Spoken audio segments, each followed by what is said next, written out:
Assalamualaikum warahmatullahi wabarakatuh. Perkenalkan, nama saya Sutanto Andi Pratama dengan NIM 2300024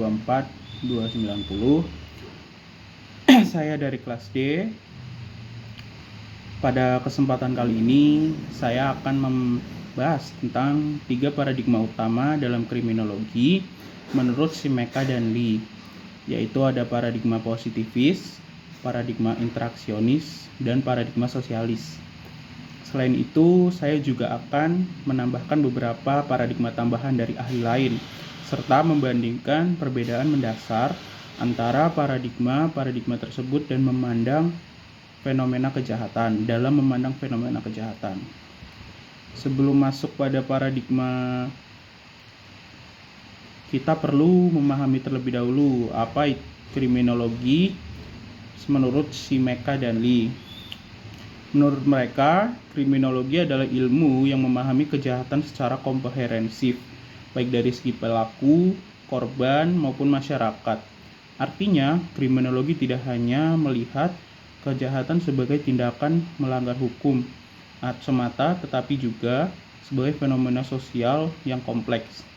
Simeka dan Lee kemudian membagi cara berpikir dalam kriminologi ke dalam 3 bagian yang disebut pokok pikiran kejahatan, yaitu ada paradigma positivis, paradigma interaksionis, dan paradigma sosialis.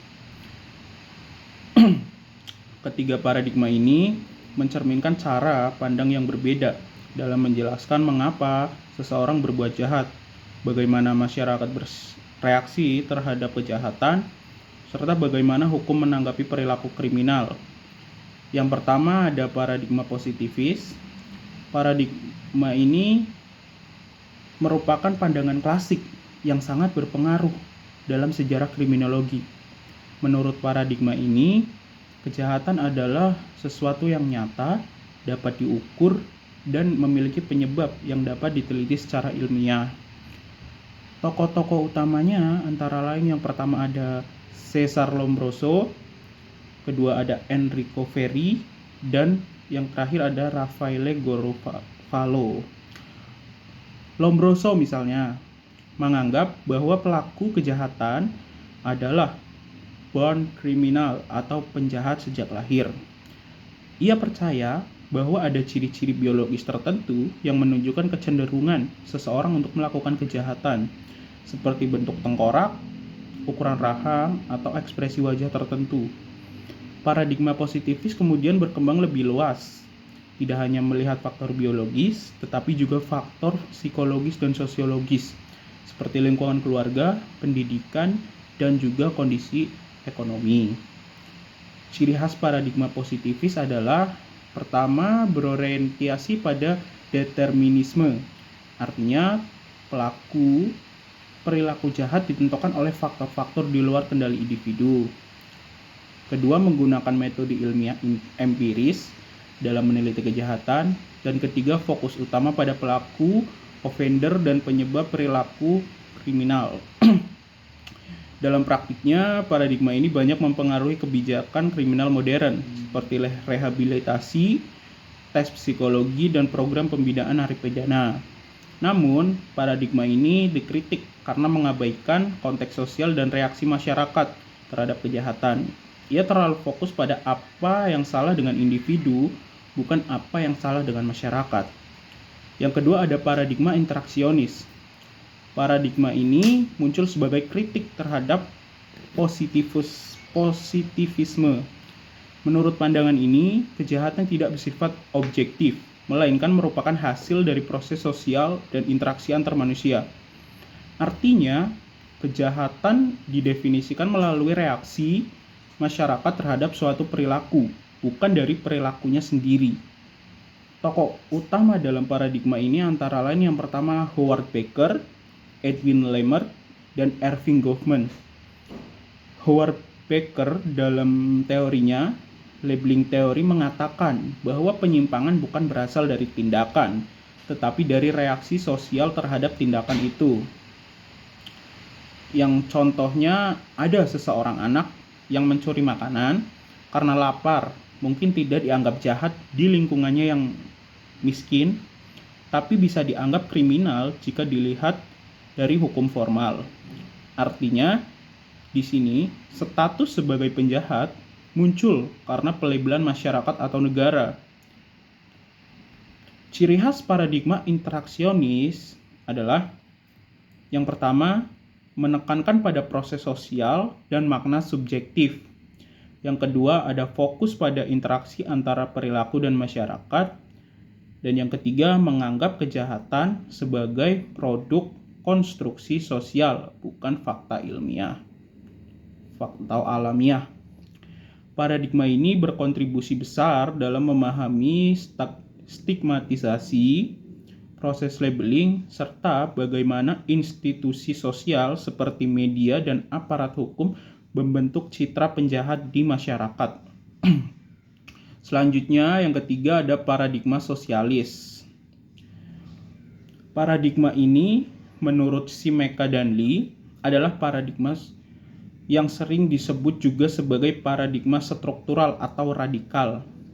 Paradigma ini lahir dari pemikiran Karl Marx dan teori-teori kritikal. Fokus utamanya bukan lagi pada individu, tetapi pada struktur sosial dan sistem ekonomi yang menimbulkan ketimpangan dan ketidakadilan. Menurut pandangan ini, kejahatan adalah akibat dari sistem sosial yang tidak adil, di mana kelompok yang berkuasa menentukan hukum untuk mempertahankan kekuasaannya. Dengan kata lain, kejahatan bukan sekedar pelanggaran hukum, tetapi juga refleksi dari konflik kelas dalam masyarakat. Tokoh pendukungnya antara lain ada Richard Queeny, kemudian Willem Bonger, dan Stephen Spitzer. Mereka menekankan bahwa kapitalisme menciptakan kondisi sosial yang mendorong kriminalitas seperti kemiskinan, eksploitasi, dan alienasi. Paradigma sosialis melihat bahwa hukum sering berpihak pada kelas atas. Kemudian kejahatan bisa menjadi bentuk perlawanan terhadap ketidakadilan sosial. Kemudian solusi kejahatan harus melalui perubahan struktural dalam masyarakat. Paradigma ini sangat penting karena membuka wawasan bahwa kejahatan tidak bisa dilepaskan dari konteks politik, ekonomi, dan juga kekuasaan. Paradigma tambahan dari para ahli lain. Selain tiga paradigma tersebut, para ahli kriminologi modern menambahkan paradigma-paradigma baru untuk memahami kompleksitas kejahatan di era kontemporer. Beberapa di antaranya adalah yang pertama paradigma feminis. Paradigma ini menyoroti bagaimana ketimpangan gender mempengaruhi kejahatan dan penegakan hukum. Tokohnya dalam paradigma ini antara lain ada Carol Smart dan Kathleen Daly. Menurut paradigma ini, sistem hukum sering maskulin dan patriarkis, sehingga perempuan sebagai korban sering tidak mendapatkan keadilan yang setara. Kemudian ada paradigma postmodern. Paradigma ini muncul di akhir abad ke-20. Tokohnya seperti Chok Hyong dan Michael Foucault berpendapat bahwa kejahatan tidak bisa dipahami secara tunggal, karena makna jahat berubah sesuai konteks budaya dan kekuasaan. Foucault misalnya melihat bahwa kekuasaan dan pengetahuan saling berhubungan dalam mengontrol perilaku masyarakat. Kemudian ada paradigma ekologi atau lingkungan. Paradigma ini menekankan bahwa kondisi lingkungan fisik dan sosial seperti kemiskinan, kepadatan penduduk, dan disorganisasi sosial dapat memicu kejahatan. Tokohnya antara lain ada Clifford Shaw dan Henry Mackay dari Chicago School. Kemudian di sini kita akan masuk ke perbandingan antar paradigma tadi. Yang dimana paradigma positivis Dalam aspek fokus utamanya ada pada individu pelaku. Penyebab kejahatan di paradigma positivis adalah faktor biologis, psikologis, dan sosial. Kemudian dari aspek metode penelitian, positivis masuk ke dalam empiris dan ilmiah. Kemudian dalam aspek solusi yang dapat ditawarkan adalah rehabilitasi individu. Kemudian kedua ada paradigma interaksionis yang dalam aspek fokus utamanya ada di proses sosial dan labeling. Kemudian dalam aspek penyebab kejahatan, mereka memiliki reaksi sosial dan pelabelan. Kemudian pada aspek metode penelitian, mereka menggunakan metode kualitatif dan interpretatif. Kemudian dalam aspek solusi yang dapat ditawarkan adalah mengubah cara masyarakat memberi label. Kemudian kita ada masuk di paradigma sosialis yang dalam aspek fokus utamanya ada pada struktur sosial dan ekonomi. Kemudian di aspek penyebab kejahatannya ada ketidakadilan sistem dan konflik kelas.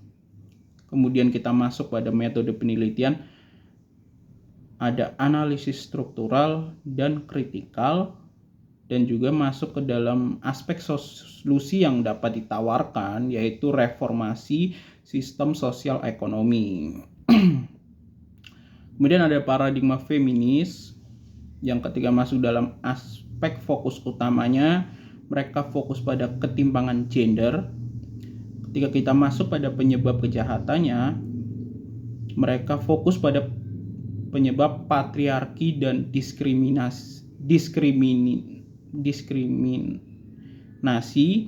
dan kita masuk pada aspek metode penelitian, mereka menggunakan metode kualitatif dan naratif.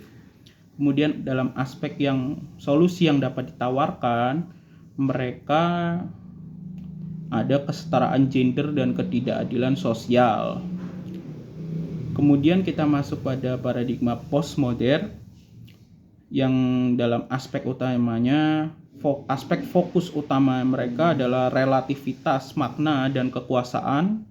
Kemudian dalam aspek penyebab kejahatan ada konstruksi kekuasaan dan wacana. Kemudian dalam aspek metode penelitian ada diskursif dan dekonstruktif. Kemudian pada aspek solusi yang dapat ditawarkan, yaitu ada dekonstruksi makna hukum dan moral. Dengan ini kita jadi tahu bahwa tidak ada paradigma yang paling benar secara mutlak, melainkan setiap paradigma menawarkan sudut pandang yang berbeda, tergantung pada konteks permasalahan yang dikaji.